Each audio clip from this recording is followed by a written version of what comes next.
Batay Boto 2025. Samantala, sinampahan ng disqualification complaint si incumbent Benguet Vice Governor at ngayon congressional candidate Erickson Felipe dahil umano sa paggamit ng sasakyang pag-aari ng gobyerno para sa kanyang kampanya. Ayon sa reklamo na inihain ni private citizen Ralph Robintana, isang puting sasakyan na may markang for official use only ang madalas umanong makita sa tapat ng Baguio City property ni Felipe.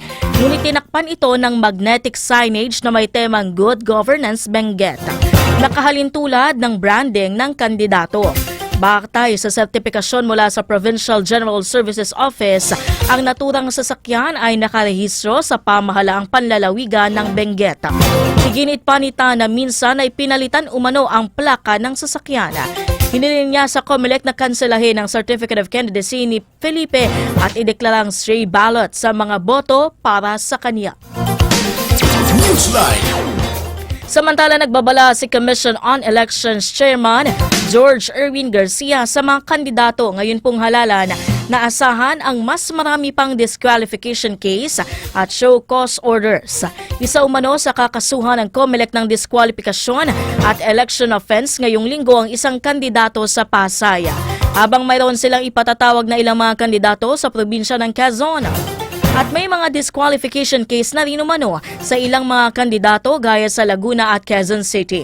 Ang iba, sinabi ni Garcia na nakitaan nila ng paglabag sa residency at citizenship sa kanilang mga tinatakbong lalawigan.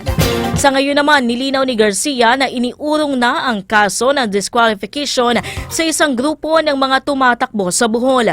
Hindi naman binigyan ng COMELEC ang lahat ng detalye sa kanilang mga kakasuhan at sinabing hintayin na lamang ang formal na paghahain nila sa mga ito. Newsline. Balita pa rin po tayo hinggil sa eleksyon. Inanunsyo ng COMELEC na maaaring italaga ang mga opisyal ng Armed Forces of the Philippines o AFP bilang Special Electoral Board o SEB members sa nalalapit na halalan sa May 12, sakaling walang ibang available na security personnel. Ayon kay COMELEC Chair George Garcia, mas pinaboran pa rin na ang mga sinanay na opisyal mula sa Philippine National Police kung saan higit 9,000 ang nahandang tauhan. Doble sa orihinal na hiling na 4,000. Batay sa patakaran ng COMELEC, maaaring i-deploy ang AFP o PNP sa mga lugar na may banta sa kapayapaan, lalo na po sa mga red election areas of concern. Ang mga magsisilbing SEB personnel ay tatanggap ng honoraria na 12,000 pesos para sa chairpersons at 11,000 pesos para sa mga miyembro, kasama ang minimum na 5 araw ng service of leave o leave of credits. Newsline. Samantala, tuloy-tuloy ang paghahanda ng COMELEC para po sa eleksyon 2025. Pahayag ni COMELEC Chair Attorney George Erwin Garcia na ipadala na ang lahat ng automated counting machines sa iba't ibang lugar sa bansa.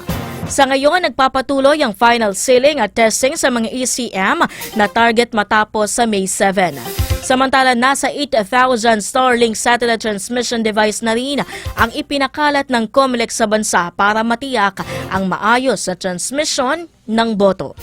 Newsline. Lightmates sa ka-full alert ang Philippine National Police sa buong bansa para sa parating na midterm election sa susunod na Lunes po yan May 12.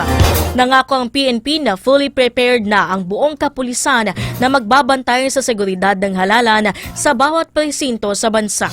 Magtatalaga rin sila ng dagdag pwersa sa paligid ng mga voting center at mga itinakdang critical area sa bawat rehiyon.